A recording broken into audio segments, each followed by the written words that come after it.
Hello friends, मैं धर्मेंद्र कुमार वर्मा आप लोगों का पुनः स्वागत करता हूं आपके अपने YouTube चैनल ज्ञानपुर एकेडमी में। तो हमारा जो चैप्टर चल रहा है वो है संख्या पद्धति, नंबर सिस्टम। उसमें हम देखते हैं आगे कि अन्य संख्याएं कौन कौन सी होती हैं। अन्य संख्याएं, अदर नंबर्स।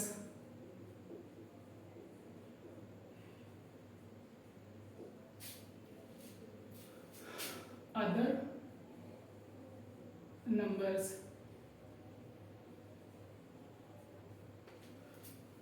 देखते हैं सम संख्या। सबसे पहले सम संख्या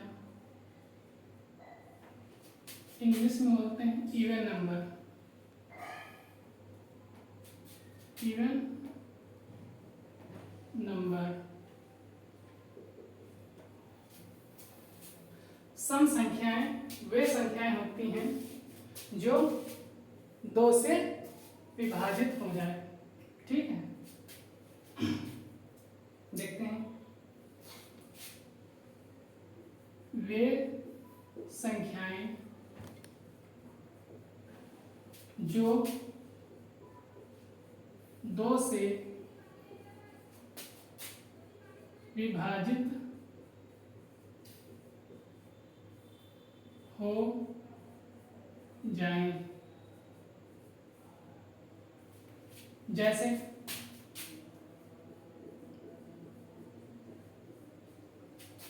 2, 4, 6, 8, 10, 12, 14। इसी प्रकार से अन्य संख्याएं होती चली जाएंगी। ठीक है, इतना समझ में आया आप लोगों को? आगे देखते हैं। सम हो गया, फिर विषम संख्या।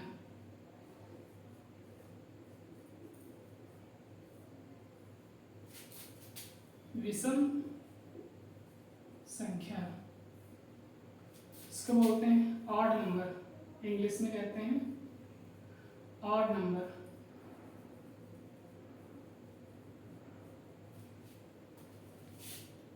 तो ये क्या हो जाएगा? वे संख्याएं जो 2 से विभाजित ना हो, ये इसके अपोजिट हो जाएगा, सम के अपोजिट हो जाएगा विषम। ठीक है, वे संख्याएं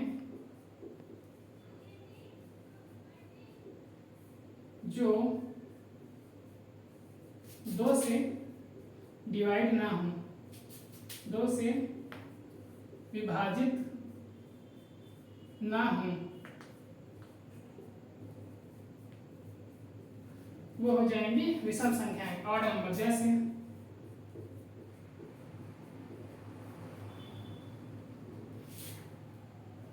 3, 6। 6 क्या होगा? ये तो सम है, 3 हो गया। और 7 हो गया, 9, 11, 13, 15, 19, 21। इसी प्रकार से अन्य संख्याएं होती चली जाएंगी जो 2 से विभाजित नहीं है। ये भी 2 से विभाजित नहीं है, ये भी कोई भी संख्या इसमें से 2 से विभाजित नहीं है। ठीक है, तो विषम संख्या होगी वो जो 2 से विभाजित नहीं होगी। ठीक है, आगे देखते हैं और कौन सी संख्या होती है। आई होप आप लोगों को इतना समझ में आया हो। ठीक है, देखते हैं।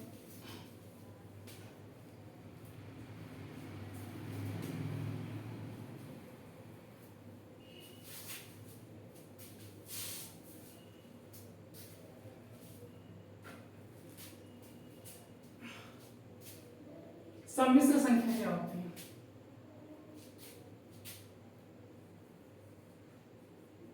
अगली हेडिंग है हमारी सम्मिश्र संख्या।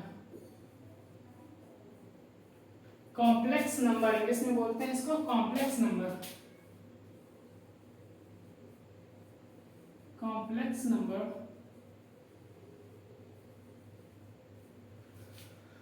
सम्मिश्र संख्या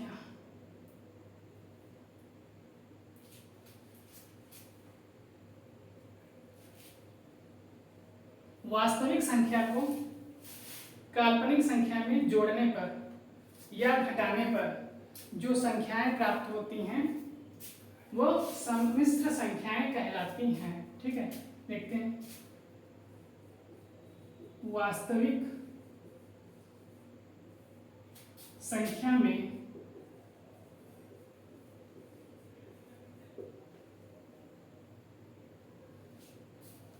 काल्पनिक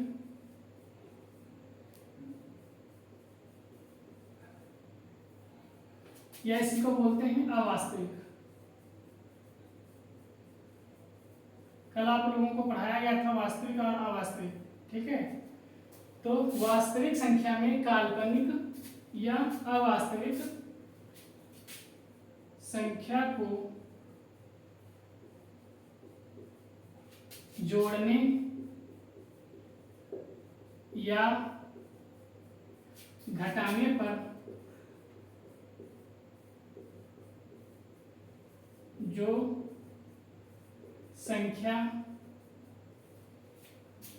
प्राप्त होती है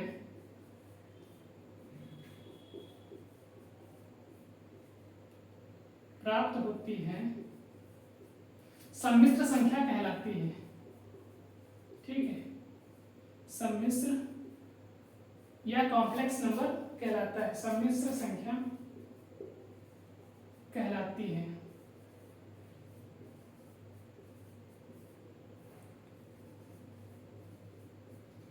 जैसे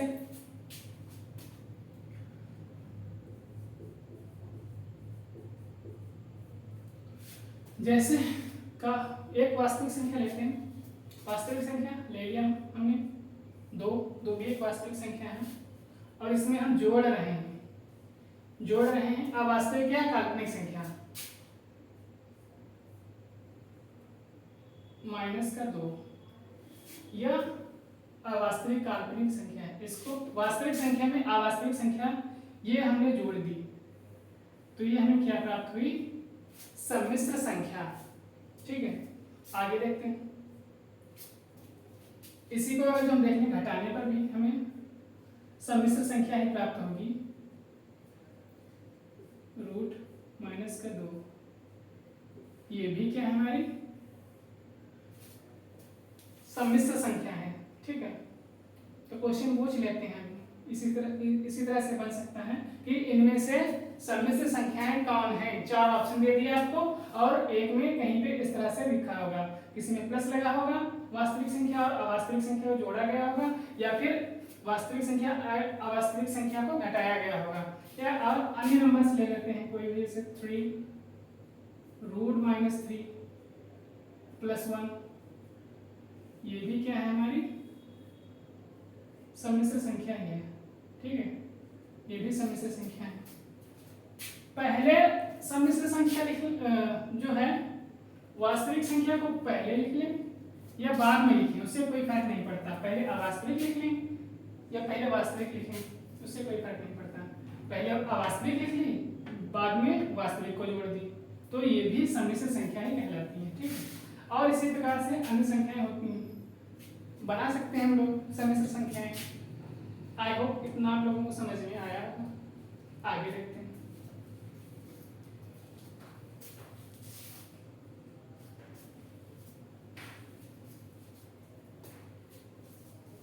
और कौन सी संख्याएं होती हैं?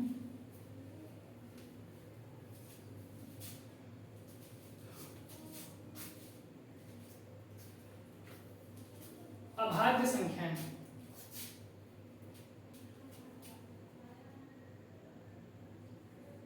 नेक्स्ट हेडिंग है अभाज्य संख्याएं।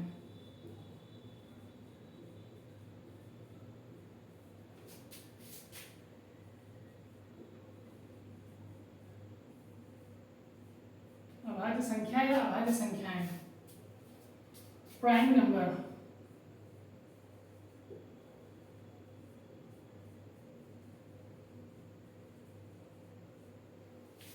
प्राइम नंबर वे संख्याएं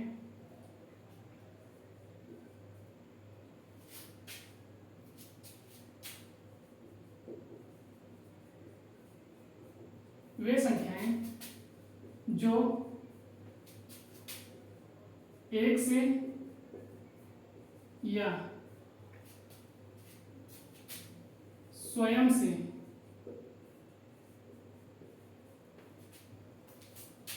विभाजित होती हैं या विभाजित हों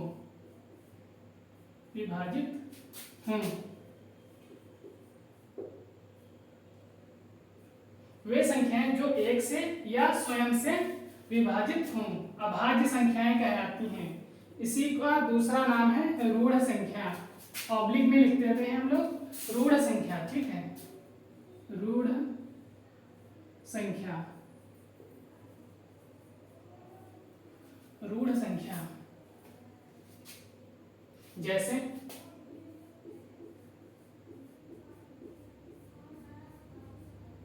दो अभाज्य संख्या है, स्वयं से कट रही है और एक से कट रही है। तीन स्वयं से कट रही है और एक से कट रही है। तीन तीन से कट रही है यानी कि स्वयं से कट रही है और विभाजित हो रही है और एक से कट रही है। नेक्स्ट देखते हैं 5 7 11 13 17 19 और भी संख्या हो जाएगी, ठीक है, इसी तरीके से। तो ये हो गई आपकी अभाज्य संख्याएं। इतना समझ में आया आप लोगों को? आई होप आप लोग समझ रहे होंगे।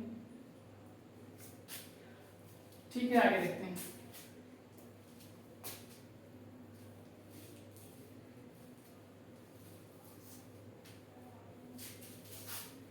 अभाज्य संख्याओं से क्वेश्चन बनता है, किसी भी एग्जाम में पूछा जा सकता है, क्योंकि नंबर सिस्टम या मैथ जिस भी एग्जाम में पूछी जाती है, अगर नंबर सिस्टम का चैप्टर है तो उसमें से क्वेश्चन बन सकता है, ठीक है। देखते हैं क्या क्या बनता है।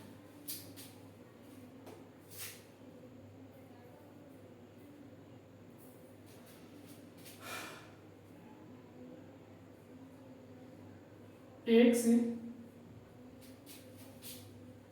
10 तक अभाज्य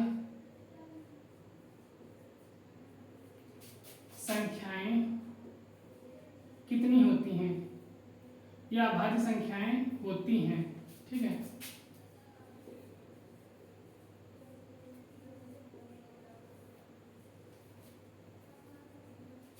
एक से 10 तक अभाज्य संख्याएं होती हैं, कितनी होती हैं देख लेते हैं। कौन कौन सी होती है 1 से 10 तक? 2 3 7 5 हो गई ना, 5। आगे तक लिखते हैं पीछे लिखते हैं, उससे कोई दिक्कत नहीं है, ठीक है। ये हैं तो सभी अभाज्य संख्या, तो कितनी हुई आपकी टोटल? 4, ठीक है। इसी प्रकार से 10 से 20 तक अभाज्य संख्याएं होती हैं, 4 होती हैं। अब आप लोग देख सकते हैं कि अभाज्य संख्याएं कौन कौन सी होती हैं, तो पता ही है, तो आगे आप देख लेंगे लिख के।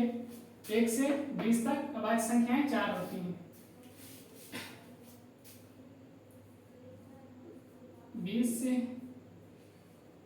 30 तक अभाज्य संख्याएं होती हैं, कितनी होती हैं?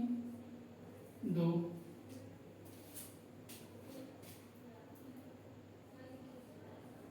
30 से 40 तक अभाज्य संख्याएं होती हैं, कितनी होती हैं?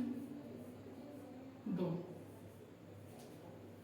30 से 40 तक कह रहे हैं, 30 से 40 के बीच में, यानी कि यहाँ पे होगा 40 से 50,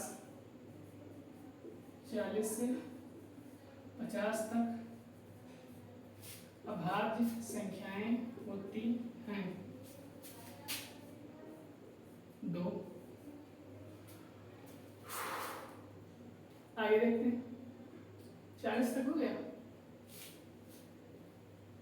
यहाँ करते हैं 50 से 60 तक। 50 से 60, 50 to 60।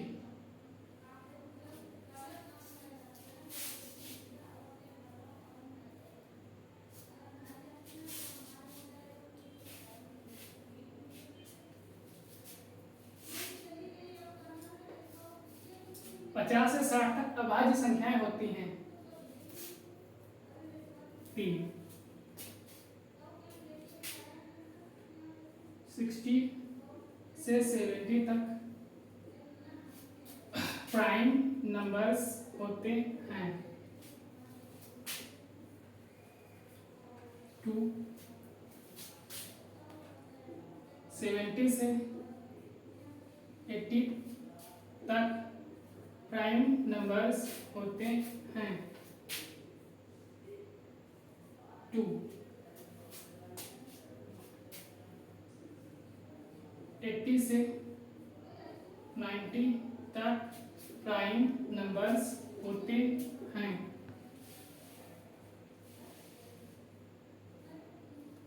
3। तो छूट तो नहीं गया है।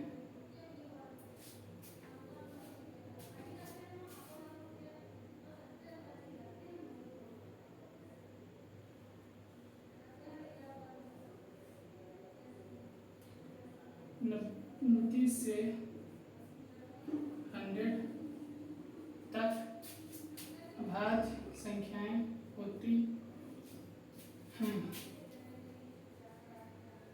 1।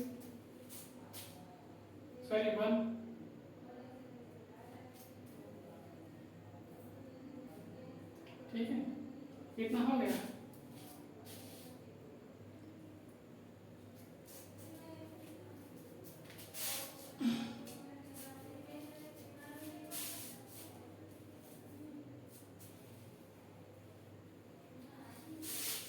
हमें लग रहा है कुछ छूट गया है यहाँ पे। चलो सेटिस्फैक्शन के लिए फिर से देख लेते हैं। एक नंबर याद करवाते हैं आपको, बाबू का नंबर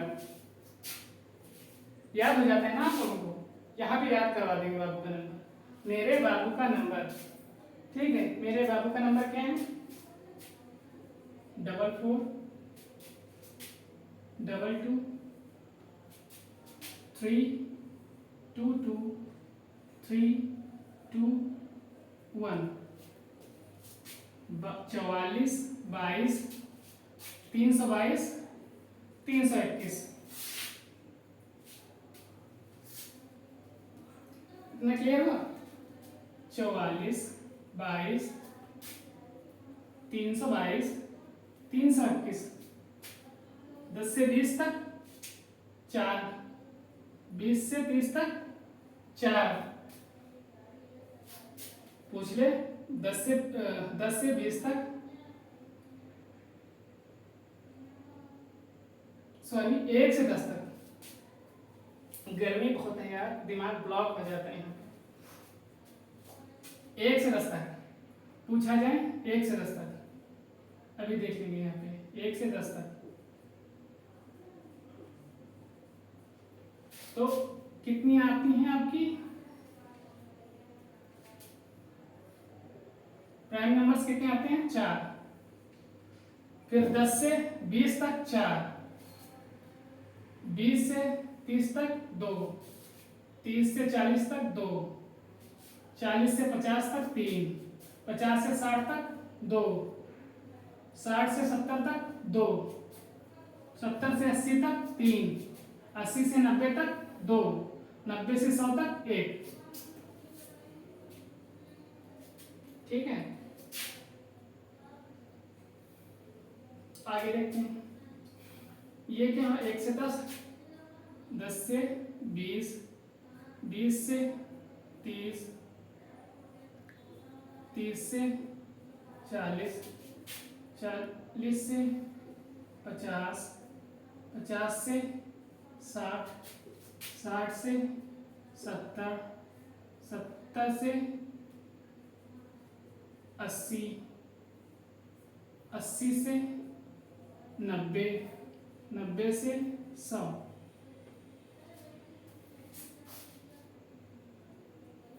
ठीक है, तो कितनी संख्या होंगी टोटल? अगर हम जोड़ लें, पूछ ले 1 से 100 तक ऋण संख्याएं कौन कौन सी होती हैं? 1 से 100 तक ऋण संख्याएं कौन कौन सी होती हैं, या अभाज्य संख्याएं कितनी होती हैं?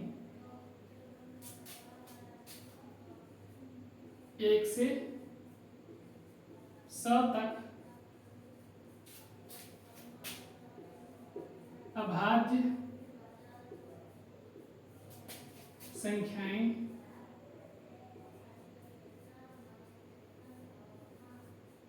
होती हैं, तो इनको हम जोड़ लेंगे। 4 4 8, 8 2 10, 10 2 12, 12 3 15, 15 2 17, 17 2 19, 19 3 22, 22 2 24, 24 से 25। 1 से 100 तक अभाज्य संख्याएं कितनी होंगी? 25। ठीक है, और यहाँ 1 से 10।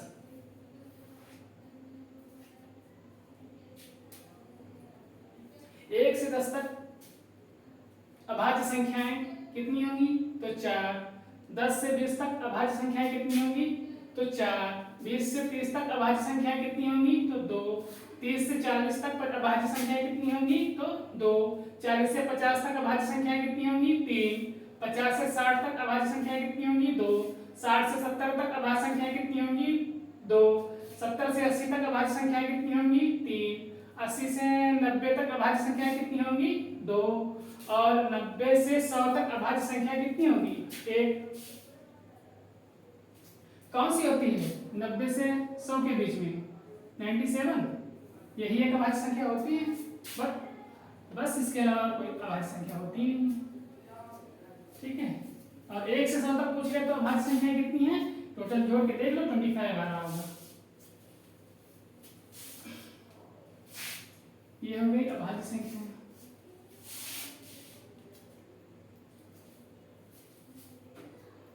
और देख लेते हैं भाज्य संख्या।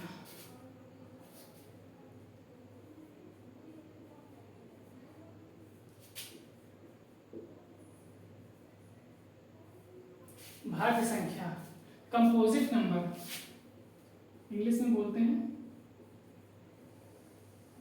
Composite number.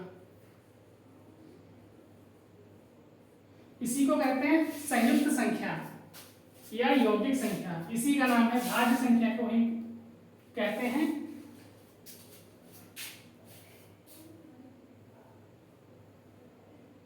ऑब्लिक में लिखते हैं संयुक्त संख्या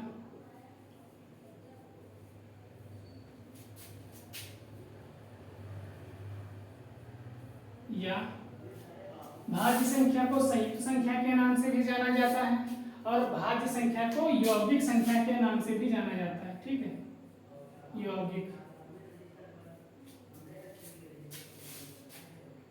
यौगिक संख्या के नाम से भी जाना जाता है। ठीक है, तो देख लेते हैं।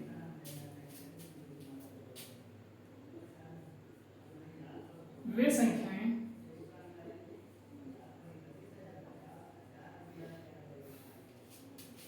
जिनके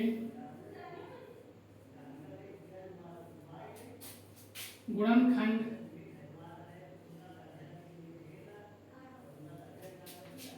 किए जा सकें,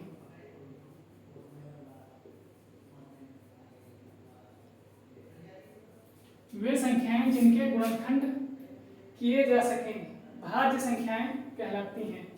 ठीक है, भाज्य संख्या या कहें या संयुक्त संख्या कहें या यौगिक संख्या कहें। ठीक है, आई होप आप लोगों को कितना समझ में आया होगा। जैसे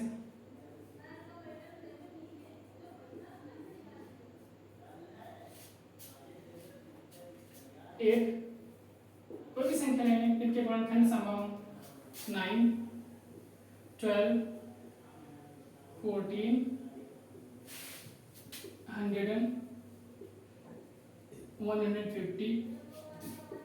इसी तरीके से अन्य संख्या आ जाएगी जो कि भाज्य संख्या होगी।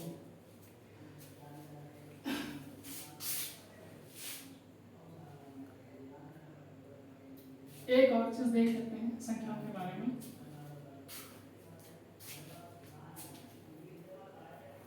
क्या होता है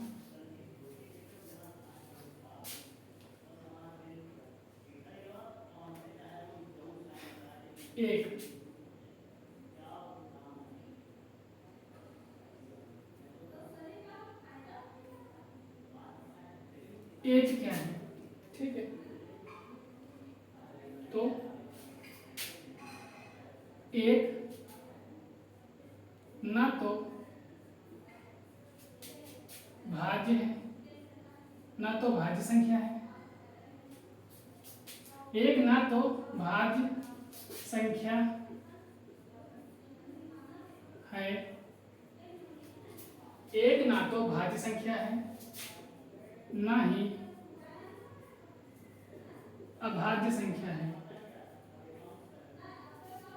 पूछ लेगा जो एग्जाम में क्वेश्चन बना के कि क्या एक भाज्य संख्या है, तो आंसर क्या होगा? नहीं।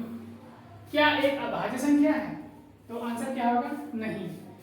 ना ही अभाज्य संख्या है। तो है क्या? एक एकक संख्या है। एक क्या है? एकक संख्या है।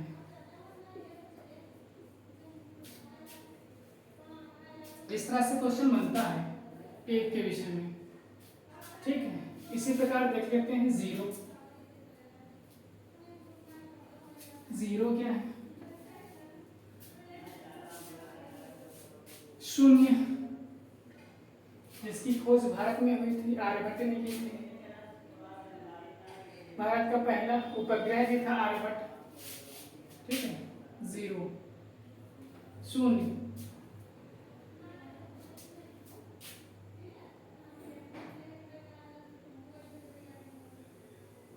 जीरो,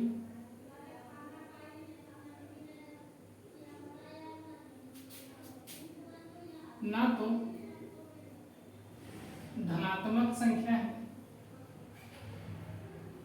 धनात्मक संख्या कौन कौन सी होती है? जिनके आगे माइनस का चिन्ह ना लगा हो, ठीक है।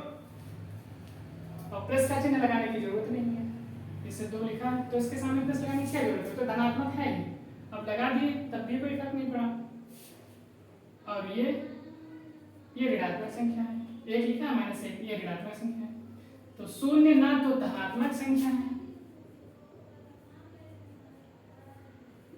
शून्य ना तो धनात्मक संख्या है, ना ही ऋणात्मक संख्या है। ऋणात्मक संख्या है।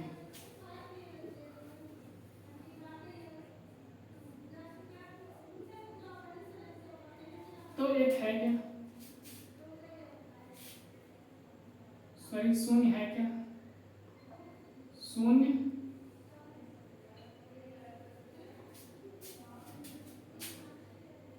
एक पूर्ण संख्या है। पूर्ण संख्या है। शून्य एक पूर्ण संख्या है। कई बार क्वेश्चन बना है शून्य क्या है, तो ऑप्शन में दे देते हैं। तो आपको लगाना है शून्य एक पूर्ण संख्या है। क्या शून्य एक धनात्मक संख्या है? नहीं। क्या एक ऋणात्मक संख्या, शून्य ऋणात्मक संख्या है? नहीं। शून्य एक पूर्ण संख्या है, जिसको बोलते हैं होल नंबर। इंग्लिश में क्या कहते हैं? Whole number.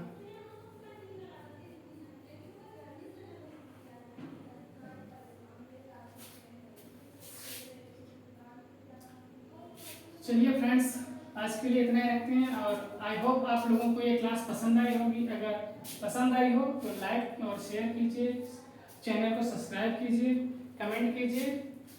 धन्यवाद।